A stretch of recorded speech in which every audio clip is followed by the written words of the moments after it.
Mas eu queria mostrar para vocês aqui, por exemplo, esse circle, que é para você desenhar um círculo na tela. Então aí você vê quais são os parâmetros dessa função, que é A é o x, B é o y e o extend é o tamanho, já que é um círculo, né, ele tem o mesmo tamanho de largura e altura. E aqui a gente pode copiar aqui, colar lá no código. Vamos botar aqui embaixo. Quando a gente dá play, ele cria um círculo na tela. Só que, particularmente, eu estou achando essa tela muito pequena. Inclusive, eu vou ter que dar um zoom aqui para vocês verem. Eu já devo ter dado um zoom aí na edição. Mas eu quero aumentar o tamanho da tela. E aqui eu vou mostrar para vocês. Eu vou procurar aqui, ó, size, que ele vai mostrar para vocês aqui o que é. Ou seja, size define a dimensão da tela, da janela, que em unidade de pixel.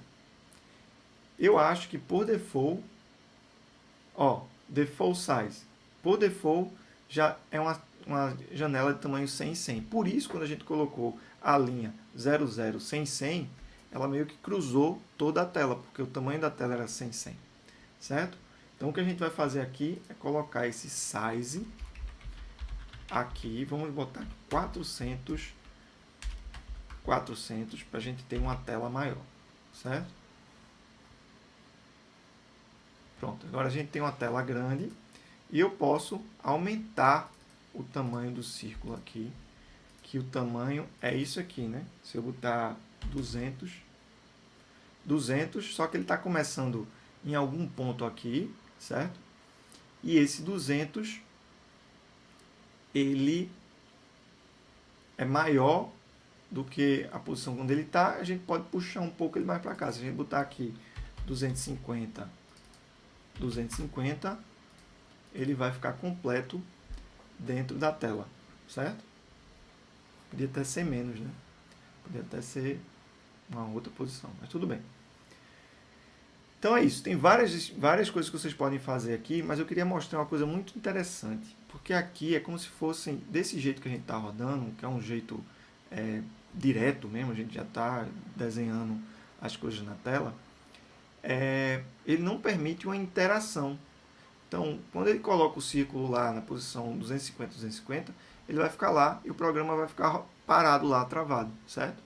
A gente tem que usar um modo aqui que vai fazer com que a gente tenha atualizações constantes da tela para a gente dar essa mágica da interatividade, que é um frame atrás do outro, a gente acha, o cérebro da gente acha que aquilo dali está meio que vivo, está meio que interativo, certo?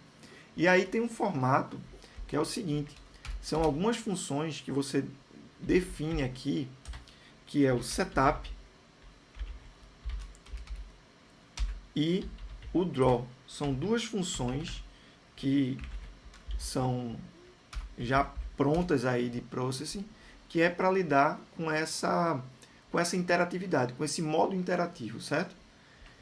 O setup, como o próprio nome diz, é para você configurar alguns parâmetros dessa sua aplicação, certo? Desse seu software aqui que está rodando.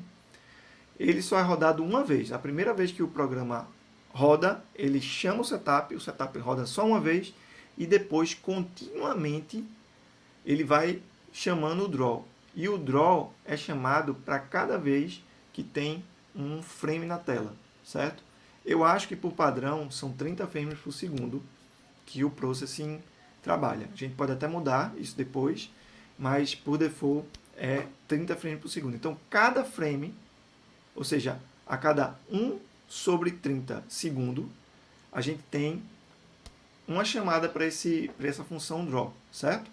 No setup, a gente coloca coisas que a gente define logo no começo, certo? Que, por exemplo, esse size tem maior cara de ser setup, porque você só define uma vez. Você não vai querer ficar mudando às vezes, né? Depende da sua aplicação, mas na maioria das vezes você vai só querer definir o tamanho da tela uma vez e pronto, certo? E eu devia ter até cortado aqui em cima. E essa parte daqui fica na parte... Eita, deixa eu cortar aqui. e aqui fica no draw, certo? Então essa é a forma básica de fazer um sistema interativo usando Python. Interativo porque você vai dar um comando de entrada, ele vai processar e vai atualizar a tela. Então isso dá a impressão de que é uma coisa interativa, de que é uma coisa que está respondendo em tempo real.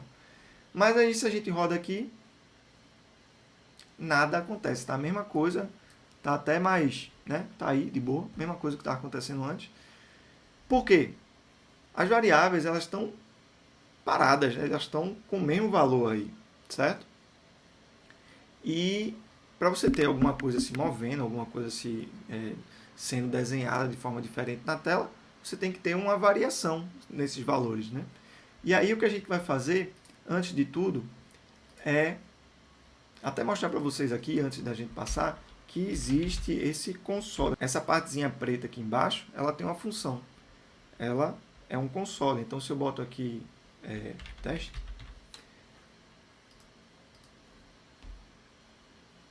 então tá vendo aqui que ele printou a string teste. Então, veja que coisa legal. A gente tem tanto a tela como saída, também como o terminal, certo? O console lá embaixo.